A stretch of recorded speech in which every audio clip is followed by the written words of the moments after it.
Item Number: SCP-2011.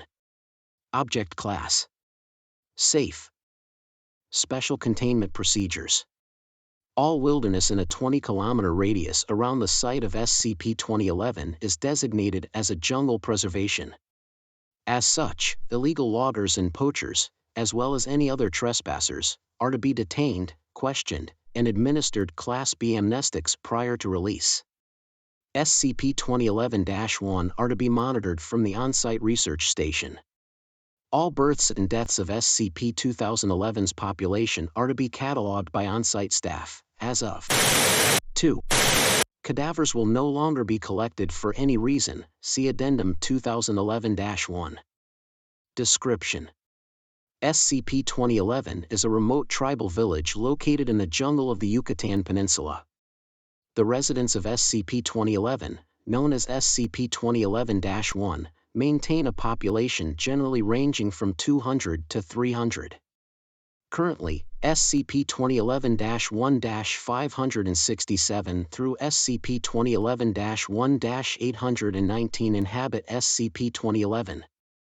SCP-2011-1 are born in various states of advanced decay, ranging from entirely skeletal to having small portions of muscle tissue and skin. During the lifespan of SCP-2011-1, each individual physically recomposes into more complete forms of the human anatomy.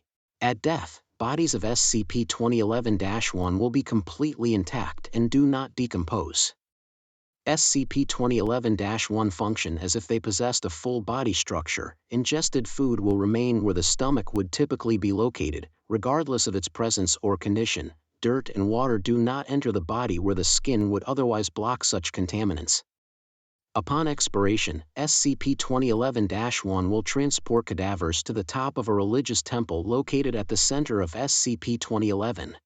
After conducting a ceremony performed by SCP-2011-2, the corpse will remain on the temple for precisely 18 hours before it dematerializes in the span of 1 second. This ritual is believed to be a method of disposal to prevent a buildup of cadavers within SCP-2011.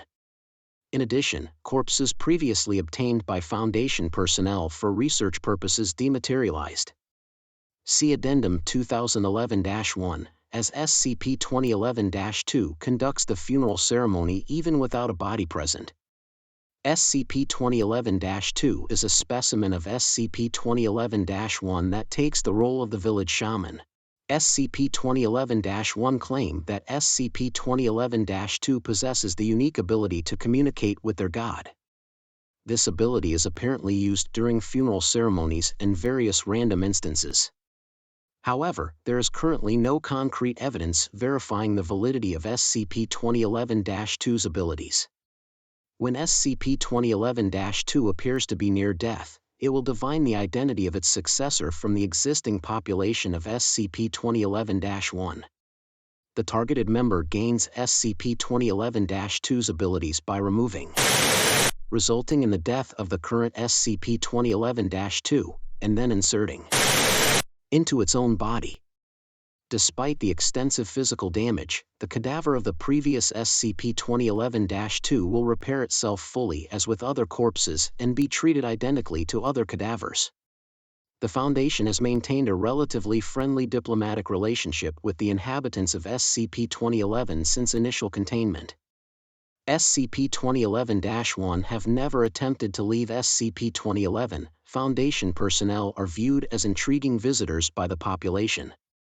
Furthermore, SCP-2011-1 have cooperated with learning both English and Spanish to communicate effectively with research personnel. SCP-2011-1 had expressed moderate distaste with previous attempts to study cadavers. Since the termination of these studies, SCP-2011-1 have returned to being highly cooperative with Foundation staff. Addendum 2011-1. On 2. A cadaver under Foundation research dematerialized during an attempted autopsy. The space previously occupied by the body was replaced by a vacuum immediately reoccupied by atmospheric gas, unlike typical body disappearances. The event produced damaging shockwaves and injured personnel. As this occurred, SCP-2011-2 began to suffer from severe full-body muscle spasms.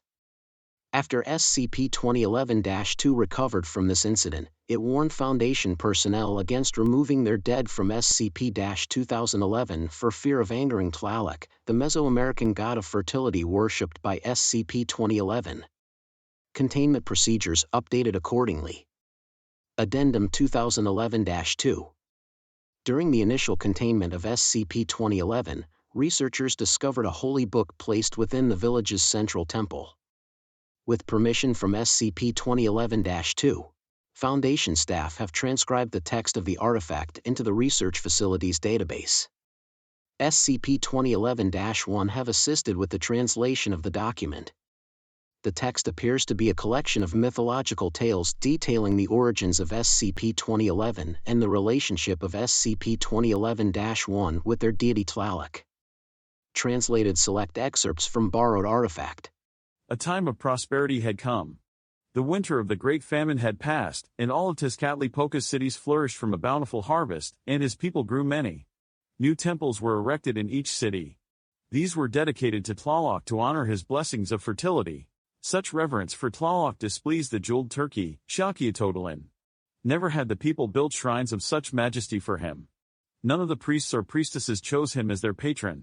All despised or cowered before the plagues he gifted to the peoples of the world. Xiaqiatotlin decided that, this time, the insufferable Tlaloc would not wallow in the reverence that the people so readily expressed for him. So it was that the god of disease brooded and planned while the time of good fortune continued to pass. Only the jade turkey was aware that it also waned. War with Tlaloc came quickly and quietly, like the jaguar stalking through the jungle. Xiaqiatotlin secretly dispersed his newest, foulest sickness among the great kings and chieftains of the people. The jaded turkey then approached Tlaloc as the god of fertility sat upon his heavenly throne. Just as Tlaloc hailed Xiaqiatotlin, the treacherous god struck with an obsidian dagger.